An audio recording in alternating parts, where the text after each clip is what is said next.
Hello hi friends, ಆರು ರುಚಿಗಳು by ಮಾನಸ ಚಾನೆಲ್ಗೆ ಸ್ವಾಗತ.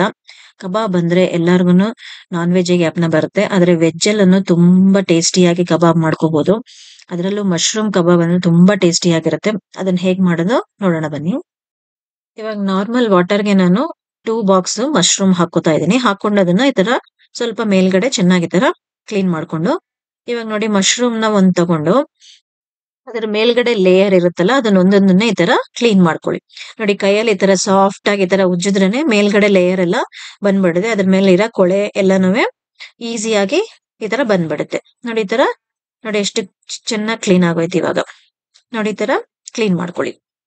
ಒಂದೊಂದೇ ಮಶ್ರೂಮ್ ನ ಈ ತರ ಎತ್ಕೊಂಡು ಈ ತರ ಒಂದೊಂದೇ ಲೇಯರ್ ನ ಈ ತರ ಮೇಲ್ಗಡೆ ಲೇಯರ್ ನ ಈ ತರ ತೆಗೆದ್ರೆ ಸಲೀಸಾಗಿ ಬಂದ್ಬಿಡುತ್ತೆ. ಸ್ವಲ್ಪ ಒದ್ದೆ ಮಾಡ್ಕೊಂಡ್ರೆ ಸಲೀಸಾಗಿ ಬರುತ್ತೆ, ಇಲ್ಲಾಂದ್ರೆ ಬರಲ್ಲ ಅದು. ನೀರ್ಗೆ ಹಾಕ್ಬಿಟ್ಟು ಈ ತರ ಒಂದೊಂದನ್ನೇ ಸ್ವಲ್ಪ ಉಪ್ಪು ಕೂಡ ಹಾಕಿದೀನಿ ನೀರ್ಗೆ ನಾನು. 1 ಸ್ಪೂನ್ ಉಪ್ಪು ಹಾಕೊಳ್ಳಿ. ನೋಡಿ ಈ ತರ ಒಂದೊಂದೇ ಮಶ್ರೂಮ್ ನ ಈ ತರ ತಗೊಂಡು ಈ ತರ ಸಪರೇಟ್ ಆಗಿ ಮೇಲ್ಗಡೆ ಲೇಯರ್ ನ ಈ ತರ ಬಿಡಿಸ್ಕೊಳ್ಳಿ. ನೋಡಿ ಇವಾಗ ಚೆನ್ನಾಗಿ ಕ್ಲೀನ್ ಆಗೋಗುತ್ತೆ. ಇದನ್ನ ಹಾಟ್ ವಾಟರ್ಗೂ ಏನ್ ಹಾಕದ್ ಬೇಡ. ಈ ತರ ನಾರ್ಮಲ್ ವಾಟರ್ಗೆ ಕೋಲ್ಡ್ ವಾಟರ್ಗೆ ಹಾಕೊಂಡು ಈ ತರ ಕ್ಲೀನ್ ಮಾಡ್ಕೊಳ್ಳಿ. ಇವಾಗೆಲ್ಲ ಮಶ್ರೂಮ್ ಕ್ಲೀನ್ ಮಾಡ್ಕೊತಾ ಇದ್ದೀನಿ.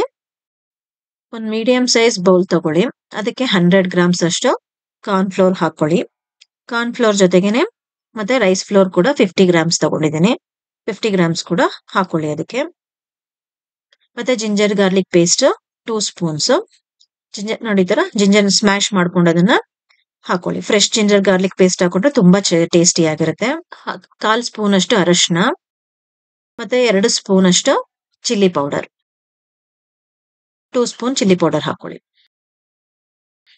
ಮತ್ತೆ ಇದಕ್ಕೆ ನಾನು ಕಬಾಬ್ ಮಸಾಲ ತಗೋತಾ ಇದ್ದೀನಿ. ನಿಮ್ಗೆ ಯಾವ ಬ್ರ್ಯಾಂಡ್ ಬೇಕೋ ಆ ಬ್ರ್ಯಾಂಡ್ ಹಾಕೊಳ್ಳಿ. 2 ಸ್ಪೂನ್ ಅಷ್ಟು ಕಬಾಬ್ ಮಸಾಲ ಹಾಕೊಂಡು ಮಿಕ್ಸ್ ಮಾಡ್ಕೊಳ್ಳಿ ಚೆನ್ನಾಗಿ. ನೋಡಿ ಈ ತರ ಎಲ್ಲ ಚೆನ್ನಾಗಿ ಒಂದಕ್ಕೊಂದು ಸೇರ್ಕೊಳ್ಳೋ ತರ ಚೆನ್ನಾಗಿ ಮಿಕ್ಸ್ ಮಾಡ್ಕೊಳ್ಳಿ. ಇದಕ್ಕೆ ನಾನು ಟೇಸ್ಟ್ ಕರೆಕ್ಟ್ ಆಗಿ ಒಂದು ಸ್ಪೂನ್ ಇಲ್ಲ ಹಾಫ್ ಸ್ಪೂನ್ ಅಷ್ಟು ಉಪ್ಪು ಹಾಕೊಳ್ಳಿ. ಟೇಸ್ಟ್ ನೋಡಿ ನಿಮ್ಗೆ ಎಷ್ಟು ಟೇಸ್ಟ್ ಬೇಕೋ ಅಷ್ಟು. ನೋಡಿ ಇವಾಗ ಸ್ವಲ್ಪ ಸ್ವಲ್ಪನೇ ನೀರ್ ಹಾಕೊಂಡು ಅದನ್ನ ಈ ತರ ಮಿಕ್ಸ್ ಮಾಡ್ಕೊಳ್ಳಿ. ತುಂಬಾ ತೆಳುವಾಗಿ ಮಿಕ್ಸ್ ಮಾಡ್ಕೋಬೇಡಿ, ಸ್ವಲ್ಪ ಗಟ್ಟಿಗೆನೆ ಮಿಕ್ಸ್ ಮಾಡ್ಕೊಳ್ಳಿ. ನೋಡಿ ಈ ತರ ಸ್ವಲ್ಪ ಸ್ವಲ್ಪನೇ ನೀರ್ ಹಾಕೊಂಡು, ಸ್ವಲ್ಪ ಥಿಕ್ನೆಸ್ ಜಾಸ್ತಿನೇ ಇರ್ಲಿ, ತುಂಬಾ ನೀರಾಗಿ ಹಾಕೋಬೇಡಿ. ಯಾಕೆಂದ್ರೆ ಮಶ್ರೂಮ್ ಕೂಡ ನೀರ್ ಬಿಟ್ಕೊಳ್ಳುತ್ತೆ. ನೋಡಿ ಈ ತರ ಮಶ್ರೂಮ್ ನಾನು 4 ಭಾಗ ಕಟ್ ಮಾಡ್ಕೊಂಡಿದ್ದೀನಿ. ಅದನ್ನ ಇವಾಗ ಇದಕ್ಕೆ ಹಾಕೋತಾ ಇದ್ದೀನಿ. ಯಾಕೆಂದ್ರೆ ಮಶ್ರೂಮ್ ನೀರ್ ಬಿಟ್ಕೊಳ್ಳೋದ್ರಿಂದ ಜಾಸ್ತಿ ನೀರ್ ಹಾಕಿ ಮಿಕ್ಸ್ ಮಾಡ್ಕೋಬೇಡಿ. ಯಾಕೆಂದ್ರೆ ಇದನ್ನ ಮ್ಯಾರಿನೇಟ್ ಕೂಡ ನಮ್ಗೆ ಮಾಡಕ್ ಆಗಲ್ಲ. 2 ನಿಮಿಷ ಇಲ್ಲ 5 ನಿಮಿಷದೊಳಗಡೆ ಇದನ್ನ ಇಟ್ರೆ ಸಾಕು. ಯಾಕೆಂದ್ರೆ ನೀರ್ ಬಿಟ್ಕೊಂಡು ತುಂಬಾ ತೆಳುಗಾಗೋಗುತ್ತೆ. ಮಶ್ರೂಮ್ ಎಲ್ಲ ಉಪ್ಪು ಹಾಕದ್ಮೇಲೆ ನೀರ್ ಬಿಟ್ಕೊಂಡ್ಬಿಡುತ್ತೆ ಅದು. ಅದಕ್ಕೋಸ್ಕರನೇ ಇದನ್ನ 3 ಮಿನಿಟ್ಸ್ ಇಲ್ಲ ಅಂತಂದ್ರೆ 5 ಮಿನಿಟ್ಸ್ ಒಳಗಡೆ ಇದನ್ನ ಎಣ್ಣೆಗೆ ಹಾಕೊಳ್ಳಿ. ಇಲ್ಲಾಂದ್ರೆ ನೀರ್ ತುಂಬಾ ಜಾಸ್ತಿ ಬಿಟ್ಕೊಂಡು ಅಷ್ಟು ಗರಿ ಗರಿಯಾಗಿ ಬರಲ್ಲ, ಎಣ್ಣೆ ಕೂಡ ಎಳ್ಕೊಳ್ಳುತ್ತೆ. ಅದಕ್ಕೆ ಇದನ್ನ ತುಂಬಾ ಹೊತ್ತು ಇಡಬೇಡಿ. ಕಲ್ಸಿದ ತಕ್ಷಣ ಕೂಡ ಹಾಕೋಬಹುದು. ಇವಾಗ ಒಂದ್ ಬಾಣ್ಲಿಗೆ ಎಣ್ಣೆ ಹಾಕೊಳ್ಳಿ. ಎಣ್ಣೆ ಹಾಕೊಂಡೆ ನೋಡಿ ಈ ತರ ಒಂದೊಂದೇ ಮಶ್ರೂಮ್ ನ ಈ ತರ ಹಾಕೊಳ್ಳಿ. ಅದಕ್ಕೆ ಒಂದೊಂದೇ ಮಶ್ರೂಮ್ ನ ಹಾಕೊಳ್ಳಿ. ಎಲ್ಲ ಒಟ್ಟಿಗೆ ಹಾಕೊಂಡ್ರೆ ಅಂಟ್ಕೊಂಡ್ಬಿಡುತ್ತೆ. ಅದಕ್ಕೆ ಒಂದೊಂದೇ ಈ ತರ ಸಪರೇಟ್ ಆಗಿ ಹಾಕೊಳ್ಳಿ. ಅಂಟ್ಕೊಂಡ್ರೂ ಪರವಾಗಿಲ್ಲ, ಅದು ಚೆನ್ನಾಗಿ ಕ್ರಿಸ್ಪಿನೆಸ್ ಬಂದ್ಮೇಲೆ ಸಲೀಸಾಗೋದನ್ನ ನಾವು ಬಿಡಿಸ್ಕೋಬಹುದು. ನೋಡಿ ಈ ತರ ಚೆನ್ನಾಗಿ ಸ್ವಲ್ಪ ಹೈ ಫ್ಲೇಮ್ ಅಲ್ಲಿ ಇಟ್ಕೊಂಡು ಇದನ್ನ ಫ್ರೈ ಮಾಡ್ಕೊಳ್ಳಿ. ಯಾಕೆಂದ್ರೆ ಮಶ್ರೂಮ್ ಎಲ್ಲ ಒಳಗಡೆ ಕುಕ್ ಆಗ್ಬೇಕಲ್ಲ, ಅದಕ್ಕೇನೆ ಹೈ ಫ್ಲೇಮ್ ಅಲ್ಲಿ ಇಟ್ಕೊಂಡು ಮಾಡ್ಕೊಳ್ಳಿ. ನೋಡಿ ಇದನ್ನ ಒಂದ್ ಸೈಡ್ ಆದ್ಮೇಲೆ ಇನ್ನೊಂದ್ ಸೈಡ್ ತಿರುಗಿಸಾಕೊಳ್ಳಿ. ನೋಡಿ ಈ ತರ ಗೋಲ್ಡನ್ ಕಲರ್ ಬಂದ್ರೆ ತುಂಬಾ ಚೆನ್ನಾಗಿರುತ್ತೆ ಟೇಸ್ಟ್. ನೋಡಿ ಇವಾಗ ಮಶ್ರೂಮ್ ಕಬಾಬ್ ರೆಡಿ ಆಗಿದೆ. ನೋಡಿ ರೆಡಿ ಆಯ್ತು ಇವಾಗ. ನೋಡಿ ಇವಾಗ ತುಂಬಾ ಕ್ರಿಸ್ಪಿಯಾಗಿ ಮಶ್ರೂಮ್ ಕಬಾಬ್ ರೆಡಿ ಆಗಿದೆ.